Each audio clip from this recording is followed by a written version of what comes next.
Hey everybody, today we are going to talk batteries.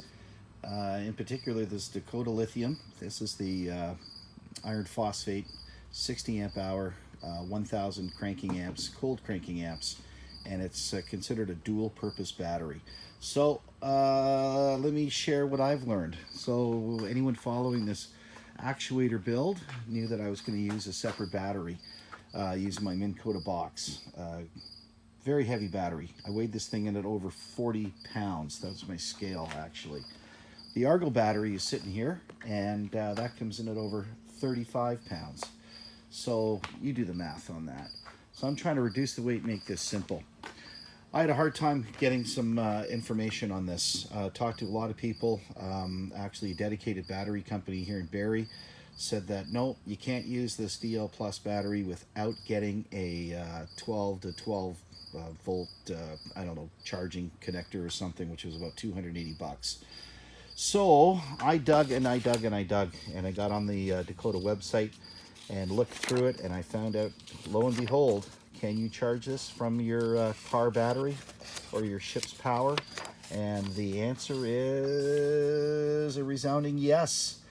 But a bunch of caveats in there, but it says that we recommend the Dakota Lithium Plus 12 volt 60 amp hour dual purpose for a number of reasons. Now, can you crank it off, or can you charge it off of your boat? Yeah, you can. But here's the stipulation: the alternator has to have a rated power of 80 amps or less.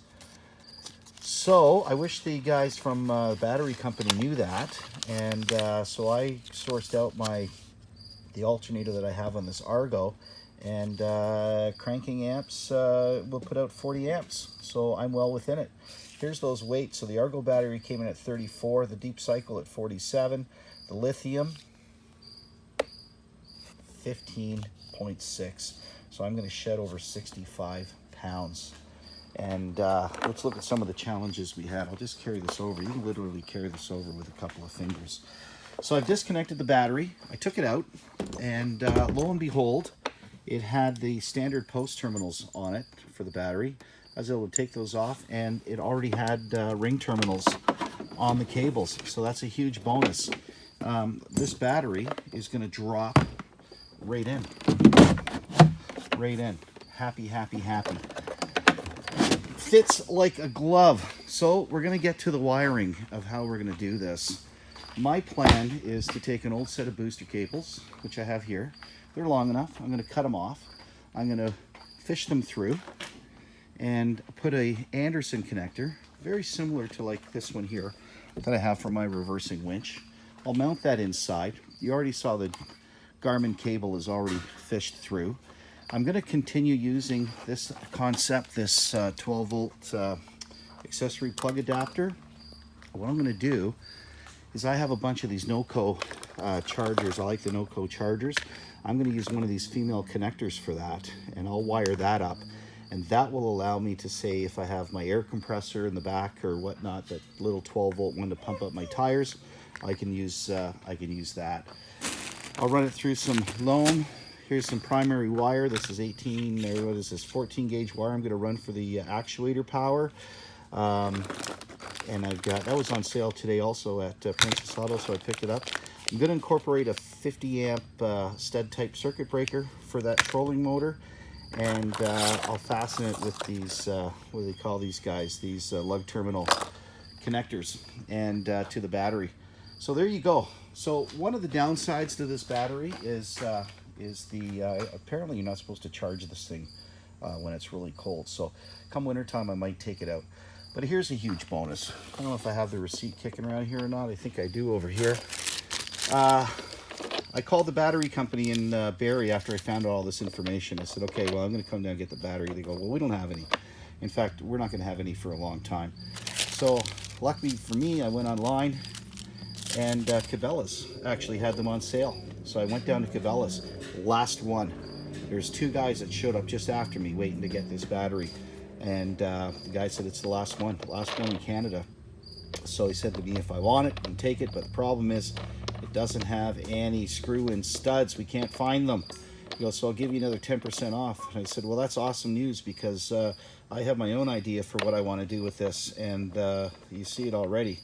So this battery with that discount came in at $650, and you're looking at probably, I don't know, with taxes over $800 for this battery. So that's what we're going to do. We're going to install it. I'll keep that Argo battery for the winter time, and I'm going to get wiring this thing, and we'll show you the finished product when we're done. Cheers.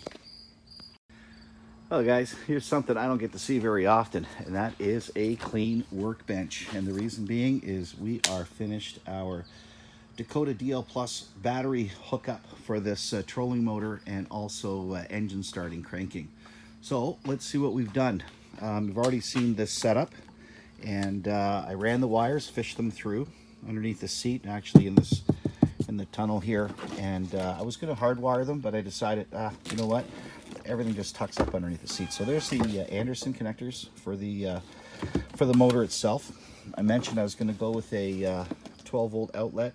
That's for the actuator, and that also doubles as a accessory plug, so for like an air compressor or whatever. And of course the Garmin transducer. So this ends up tucking up underneath the seat, which leaves a whole ton of room back here. So you can see that's working fine.